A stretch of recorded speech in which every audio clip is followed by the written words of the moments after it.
Standing bronze jump under 9 ની અંદર આદિત્ય કિશોરભાઈ જાદવ એમને પ્રથમ નંબર મળે છે, એ પણ તૈયાર રહે.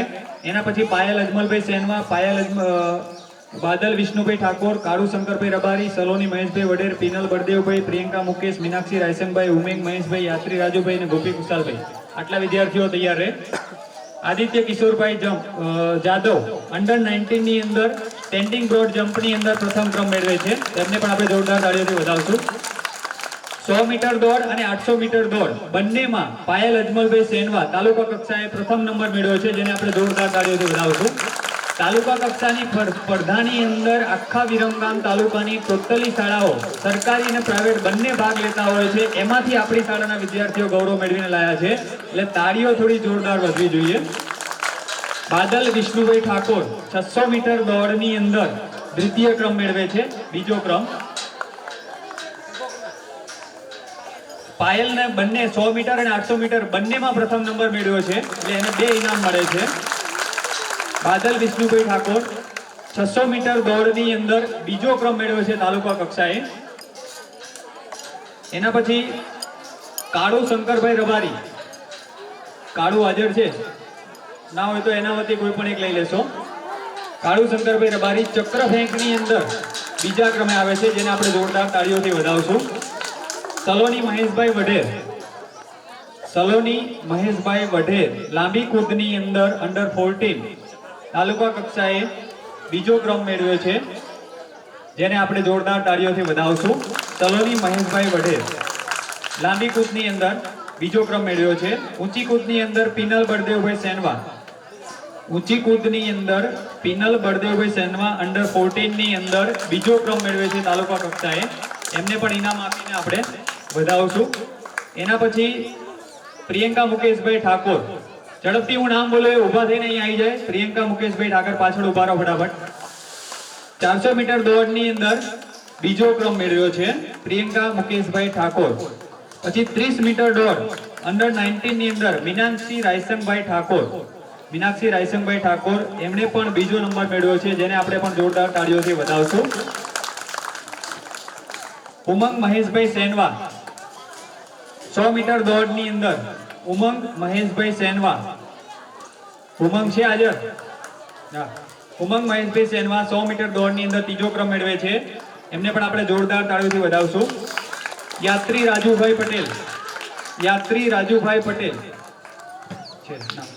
રાજુભાઈ પટેલ સ્ટેન્ડિંગ બ્રોડ જમ્પમાં ત્રીજો ક્રમ મેળવે છે અંડર 19 ની અંદર, જેમને પણ આપણે જોરદાર તાળીઓથી વધાવશું. 600 મીટર દોડ ગોપી ખુશાલભાઈ ઠાકોર ત્રીજા ક્રમે આવે છે, જેને આપણે જોરદાર તાળીઓથી વધાવશું.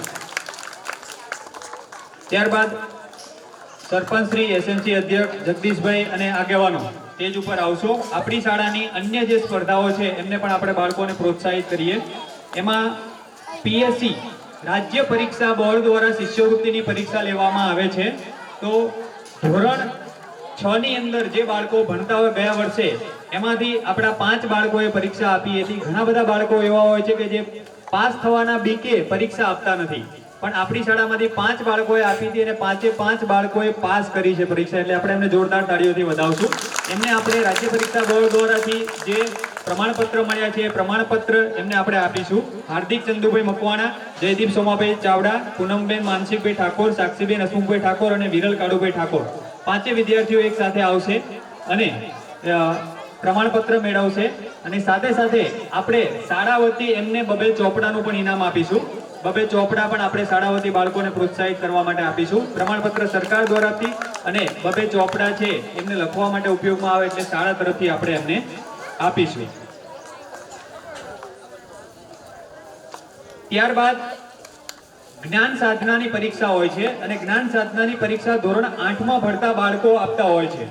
અને ધોરણ 8 ની અંદર જે બાળકો ભણતા હોય પરીક્ષા આપે અને જો એ પાસ કરે, પછી ધોરણ 9 ની અંદર જો કોઈ સરકારી શાળામાં બાળક એડમિશન મેળવે તો એને વાર્ષિક 3000 રૂપિયા સરકાર તરફથી મળે છે. અર્ધ સરકારી શાળા હોય એટલે કે ગ્રાન્ટેડ શાળા હોય તો 6000 રૂપિયા વાર્ષિક મળે છે. અને જો કોઈ પ્રાઇવેટ શાળાની અંદર ધોરણ 9 ની અંદર બાળક ભણવા જાય તો એને સરકાર તરફથી 25000 રૂપિયા મળે છે. તો આવી જ્ઞાન સાધનાની જે પરીક્ષા છે ધોરણ 8 ની, તો એ જ્ઞાન સાધનાની પરીક્ષા પણ આપણી શાળામાંથી ધોરણ 8ના બાળકોએ આપેલી અને એમાંથી આપણી શાળાની 2 વિદ્યાર્થીનીઓએ પણ આ પરીક્ષા પાસ કરી છે. નૈના વાલજીભાઈ સેનવા અને ચાંદની બેચરભાઈ રબારી. આ બંને વિદ્યાર્થીઓ છે કે જે ધોરણ 8ની અંદર જ્ઞાન સાધનાની પરીક્ષા પાસ કરી હતી. જો પ્રાઇવેટ શાળામાં જાય ભણવા માટે ધોરણ 9 તો એમને 25 હજાર રૂપિયા ઇનામ મળે છે. બરોબર. સરકારી શાળામાં જાય તો 3000 રૂપિયા, અર્ધ સરકારીમાં જાય તો 6000 રૂપિયા. એમને પણ આપણે શાળા પ્રવૃત્તિ પ્રોત્સાહિત કરવા માટે 2 ચોપડા આપી અને એમને પ્રોત્સાહિત કરીશું. એના પછી જ્ઞાન સેતુ છે જે ધોરણ 5ની અંદર ભણતા વિદ્યાર્થીઓ આપતા હોય છે, જેમને વર્ષે 5000 રૂપિયાની શિષ્યવૃત્તિ મળે છે. આ ઉપરાંત જો શાળા પસંદ કરે તો સૈનિક શાળા છે કે જ્ઞાન શક્તિ રેસિડેન્સી સ્કૂલ છે, જેમાં બાળક જ્યાં સુધી ભણે ત્યાં સુધી એને મફત ભણાવવામાં આવતા હોય છે. તો એવા ધોરણ 5ના બાળકો જે છે આપણી શાળાના 4 બાળકોએ પણ આ પરીક્ષા પાસ કરેલી છે. પિનલ બળદેવભાઈ સેનવા, નિકિતા રાકેશભાઈ ઠાકોર, જયેશભાઈ વિયાભાઈ ઠાકોર અને માહીબેન હરિભાઈ રબારી. 4 વિદ્યાર્થીઓ આવશે કે જેમણે આ જ્ઞાન સેતુ ધોરણ 5ની અંદર પાસ કરી છે અને એમને 5,000 રૂપિયા શિષ્યવૃત્તિ પણ મળતી ચાલુ થઈ ગઈ છે. તો એમને પણ આપણે એકવાર જોરદાર તાળીઓથી વધાવશું.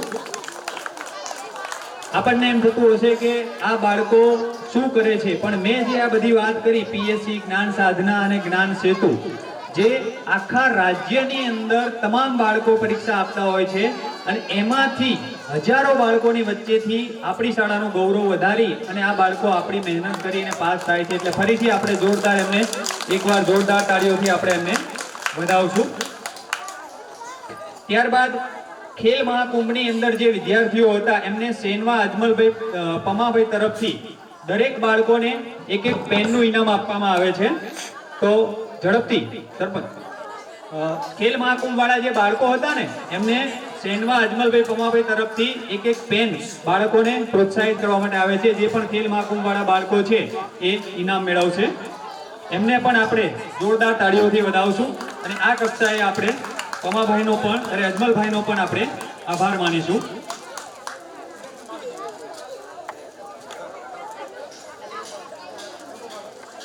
જોરદાર તાળીઓથી આપણે એમને વધાવશું. ત્યારબાદ ખેલ મહાકુંભની અંદર જે વિદ્યાર્થી શ્રેષ્ઠ અને સારું પ્રદર્શન કરે એમને DLLS ની પસંદગી કરવામાં આવે છે. તો એની ફક્ત હું નામ બોલું છું, એ બાળકોએ ઊભું થવાનું નથી. પણ આપણી શાળામાંથી 7 બાળકો એવા છે કે જે DLLS સ્કૂલ હોય, જે સ્પોર્ટ્સ કક્ષાએ બાળકોને આગળ ઉચ્ચતરમાં લઈ જાય એવી શાળાની પસંદગી માટે આપણી શાળામાંથી 7 બાળકોની પસંદગી ખેલ મહાકુંભ અંતર્ગત થઈ હતી.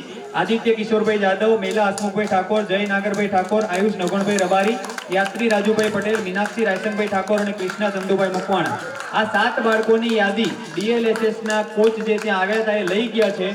પછી આપણે હજુ બધાને ભેગા કરીને એકવાર બોલાવશે, ત્યાં એમની ફરીથી સ્પોર્ટ્સ એક્ટિવિટી કરાવશે, ફરીથી પરીક્ષા લેશે અને એમાં જે સારું પ્રદર્શન કરશે એમાંથી પસંદગી કરી અને એ વિદ્યાર્થીઓને ભણવાનું, રહેવાનું, જમવાનું બધું જ એ સરકાર તરફથી, એ શાળા તરફથી ફ્રી આપવામાં હોય છે. તો આવી ઇવેન્ટોમાં પણ આપણી શાળાના બાળકો ખૂબ જ આગળ આવતા હોય છે. તો ફરીથી મંચસ્થ મહાનુભાવોનો હું આભાર માનીશ કે જેમણે બાળકોને આવી અને પ્રોત્સાહિત કર્યા. અને હવે આપણે કાર્યક્રમને આગળ વધારશું.